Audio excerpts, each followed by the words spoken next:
My mother and father are going through a divorce. There's not much backstory to that. Mom had been fooling around with a co-worker and thought she was smarter than she really was. It didn't take Dad long to catch them in the act. Once he suspected something was going on between them, he had called Mom and told her he would be late in from the office. In reality, he would come in at his usual time, but park a block down the road from our house. He saw how a nice car had parked in our driveway, and a man maybe 10 years his junior barged in the house like he owned it. My dad waited some 10 minutes before walking to the house, so to not alert my mom or the man inside. When he went inside, he caught the two fucking in the kitchen, as they probably had been doing dozens of times before. My dad beat that man within an inch of his life, while Mom called the police.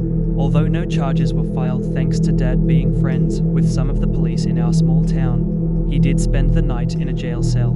He confessed to me he had never slept better.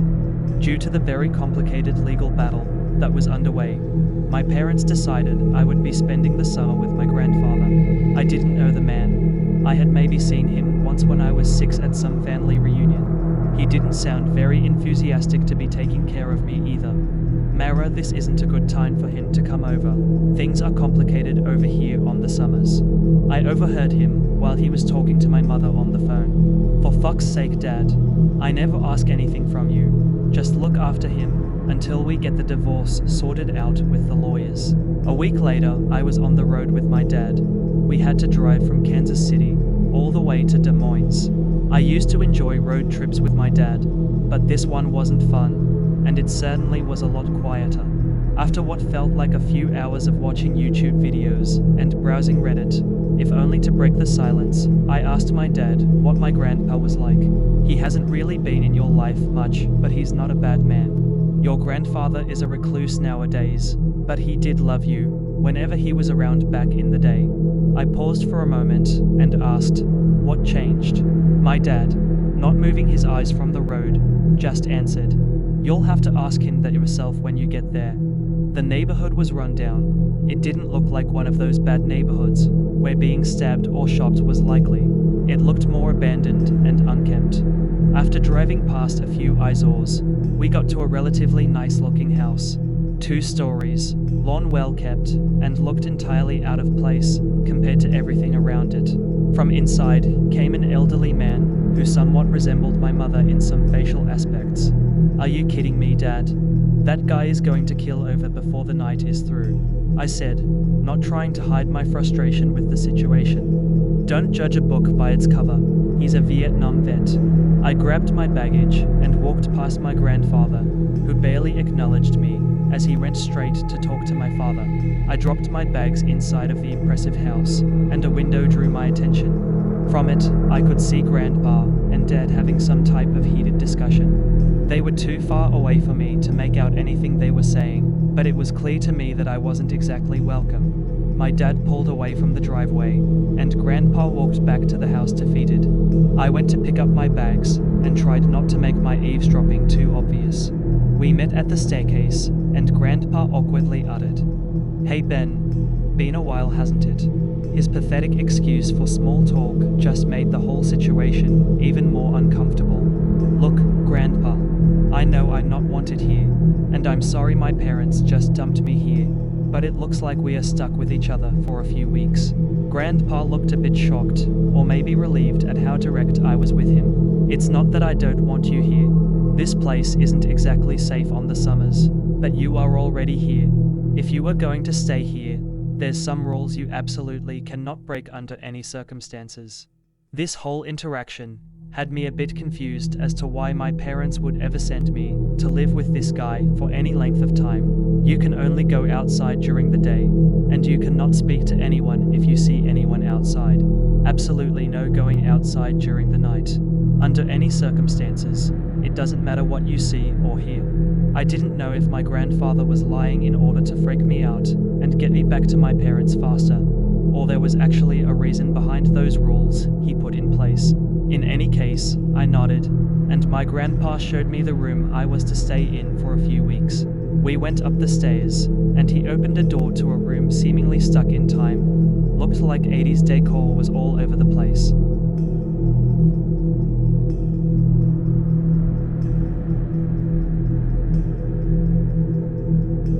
This used to be your mother's room, before she went to live with your late grandma. The room had a single window, overviewing the house entrance and neighborhood. I settled down and made myself at for the next few hours watching YouTube videos and scrolling through Reddit. Late at night, my service was interrupted, and I was out of entertainment and prey to my insomnia. I walked downstairs to see what my grandpa was up to, and I found him passed out in his sofa next to a half bottle of whiskey. Boredom and curiosity got the better of me, and decided to pour myself a glass of Grandpa's top shelf stuff. I immediately regretted it, as I realized I was swallowing fire. Never really had any hard liquor before, and I definitely was not ready for it. Out of the blue, I started hearing music coming from the outside. I thought the booze was hitting me somehow, because I was hearing ice cream truck music. I had not seen an ice cream truck, maybe since I was a kid, and much less at so long after dark, yet I could still hear those very distinctive tunes.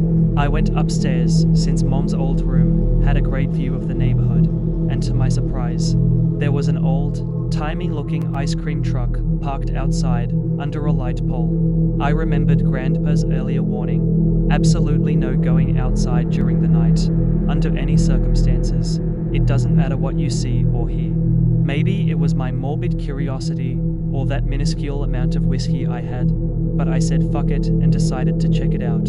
I quietly went down the stairs and sneaked past Grandpa, who was still passed out. I closed the front door behind me and walked over to the ice cream truck. The light pole illuminated the truck to where there was perfect visibility in an otherwise dark and uninhabited street. The truck was oddly shaped, like it was designed in the 50s yet looked like it was in pristine condition. The joyful music stopped as soon as I was standing right in front of the truck's service window. "Hello, is there anybody in there?" I asked with a wave of anxiety splashing over me. It took enough time that I was ready to turn around and walk back to the house when I heard a reply coming in from the truck. "Yes, son, there's certainly someone in here." The service window slid open, and a skinny man was ready to attend me.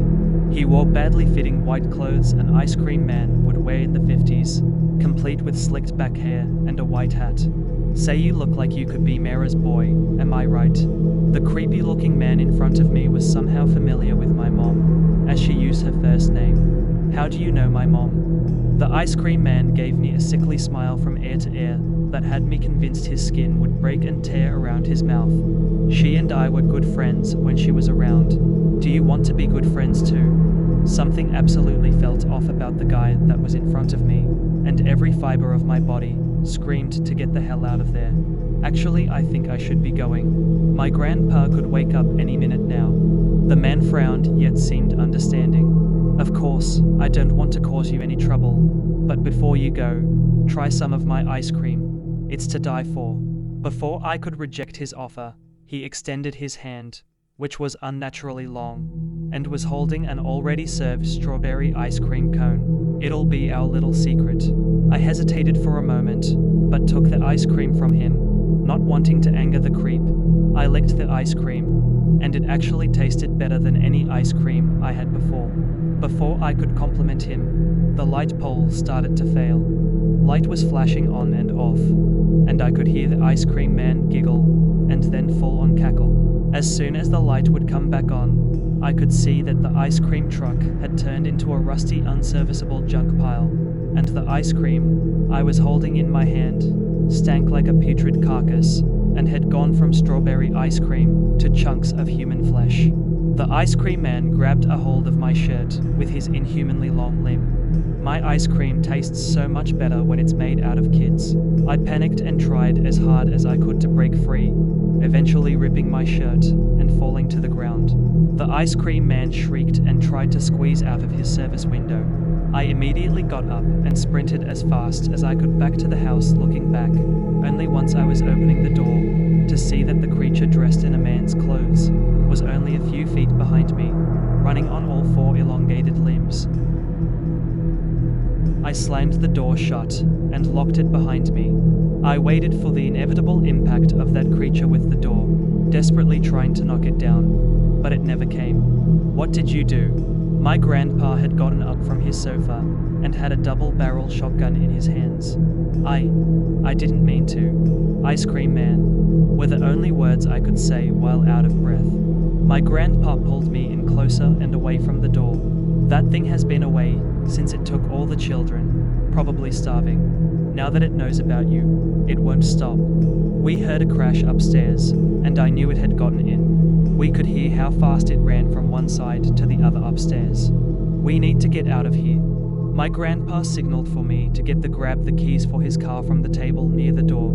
As I got the keys, I saw my grandpa aim at the top of the staircase to the ice cream man that was on all fours drooling at us.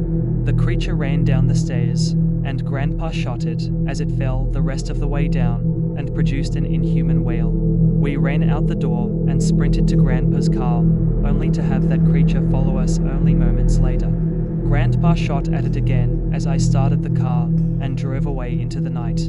It would be a long drive back to Kansas City, but neither of us would be getting much sleep. As I started to relax a bit from this life-changing experience, I looked at my rearview mirror and saw that the ice cream truck was following and gaining on us. I floored it and started to leave the truck in the dust when we heard a loud bang on the roof of the car.